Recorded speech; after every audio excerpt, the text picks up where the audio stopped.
Hey survivors, Angie Atkinson here, and today queenbeing.com I'm going to share with you um, what survivors said that they wish they had had in order to leave their narcissists appropriately. All right, so let's get started.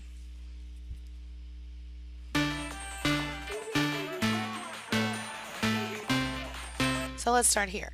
The other day I did a recording, I did a little live recording for my span group and asked them to help me out with today's post. So this is what I said to them. When you were going through if you've already left your narcissist or if you're planning to, okay, what would have or what would help you uh, make it easier on yourself? What did you need that you didn't have, or what do you think that you would need that you don't have now in order to leave the narcissist?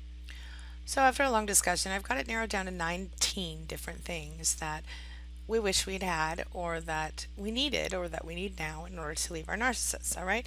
And I thought this list might be really helpful to share with you in this video today because it gives you an opportunity, if you're still in the process of leaving, to start collecting stuff and getting it together. And if you've already left, maybe you can add to this list in the comments below and tell us what else you needed, because you know what? You never know who you could help, all right? So let's get started. All right. Number one, we all wish we had knowledge of what we were dealing with and who we were with, a narcissist, and of course the ability to know about and understand NPD. A lot of people spent their entire lives not knowing that stuff and being completely invalidated, often from childhood. It's really unfortunate. All right. All right. And then, oops.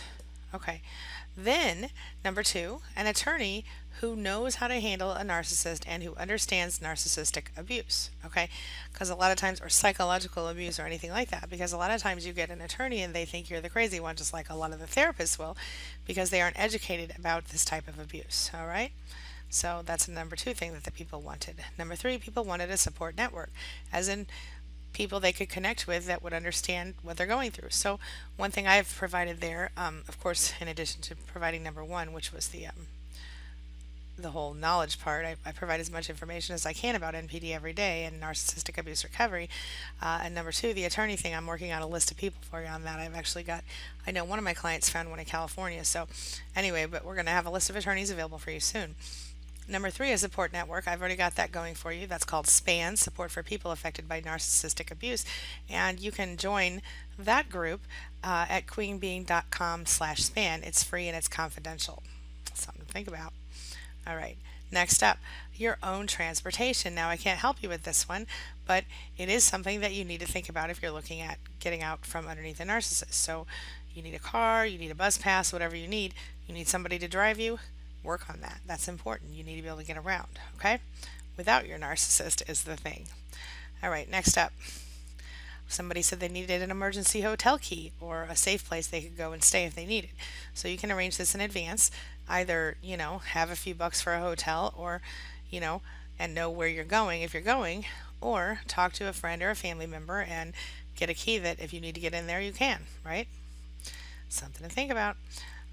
Number six, somebody said that they had recordings of their ex's drunken fits and or abuse sessions, because the fact is, if you can get them, they can help you with a couple different things. Number one, preventing falling back into the same patterns and with other people or the same person. And number two, in some states or countries, it might be effective in court, or at least to get you a restraining order that you need, right? Number seven, a place to live. That seems pretty obvious, but not everybody thinks of it when they're trying to leave an abusive situation. Number eight, a job or a career or a way to make money. That's something I'm helping you with right now. I just started a new series here on this channel called Work at Home Thrivers, and I'll be adding another installation to that one today. All right, number nine, help with childcare. Something we don't think about sometimes, especially if we're stay-at-home moms or dads. We have kids, we take care of our kids, we don't think about what's going to happen if I have to go back to work, or if I have to work more hours and I don't have a spouse to help, watch the kids. Are the kids old enough to watch themselves for a few hours? And if not, how are you going to deal with that? Something to think about. Number 10, a new phone number or the ability to block the narcissist completely from your phone. Now, the reason some people would get a new phone number instead of just blocking the narcissist, of course, is that the narcissist can call from other phone numbers and still contact you if they choose to, and you know that, and they know that, but It is what it is, right? So some people prefer to get a different phone number. Number 11, protection, safety. Anything to keep them free from and safe from a dangerous narcissist. Some people also said a private detective, a bodyguard, and or a witness to the stalking and abuse that they were getting. Interesting things, right? Number 12, papers. A lot of survivors said they regretted not taking things like the deed to the house, the bank statements, social security cards, marriage licenses, birth certificates, things like that. Don't forget those things. All right, start packing them up or making copies or whatever you need to do to get yourself safe and secure. Number 13, time to heal. People wanted help with healing. They wanted time to heal. They wanted support from family, friends, coworkers, support groups, coaches, therapists, religious groups. Find your support network. And again, you can join SPAN to get you started. All right. Number 14. And by the way, I'll put the URL for SPAN, which is queenbeing.com/SPAN, down in the description. Number 14, doctors or therapists who understand NPD and the effect it can have on the family. NPD, as we all know, is devastating to both adults and children. And if you have kids, you're going to want to get them some therapy or some help. You may want therapy yourself, or you may want to get a coach, or you may want to just work through it on your own. But either way, some people said they really wish they had a doctor or therapist who understood NPD. Something to think about. All right, number 15, evidence of everything that's happened.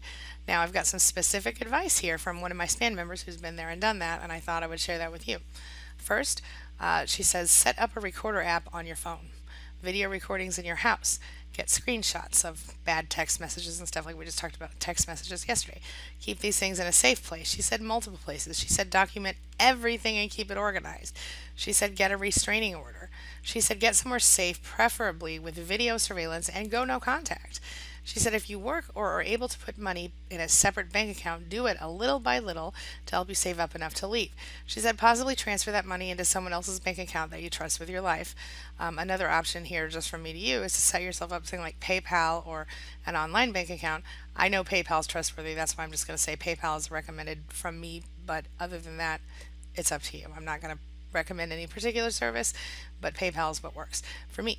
Where you don't have to set up a bank account necessarily, and you can install money or put money in there and keep it in there, so on and so forth. Although I think it does help to connect it to a bank account so that you can get a little debit card to go with it. Anyway, another one. The same lady says her ex was in the military, hit her, raped her verbally, mentally, financially, emotionally abused her, and of course, always told her no one would ever believe her. Because of his status. And when she finally did reach out for help to literally anyone, she got help. She said the guy's being removed from all the stuff. I'm not going to go into all the details. It's a personal situation, but because of the tapes, she was able to prove her point because when, of course, the person was put under investigation, he smear campaigned and lied and said it was her who was abusing him and not the opposite way. So, next one up, self-confidence and belief. This is number 16. Self-confidence and the belief in myself that I could get through this alone, as well as having the strength to do so.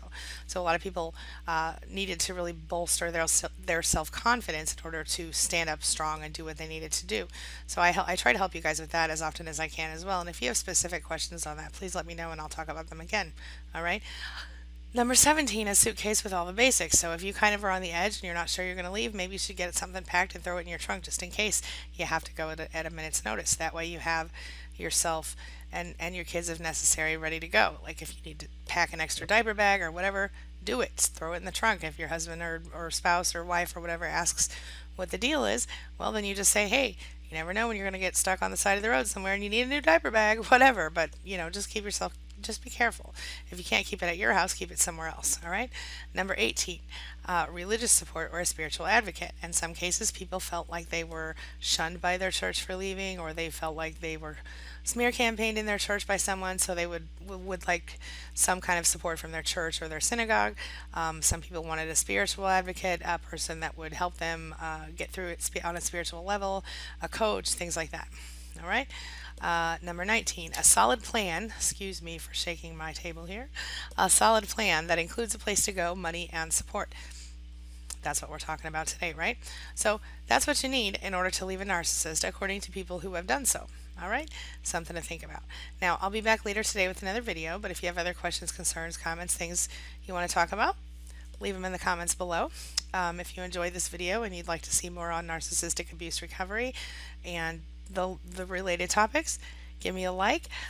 Subscribe to my channel, and I look forward to talking to you some more. Also, visit queenbeing.com for more information about narcissism, narcissistic abuse recovery, and the related topics.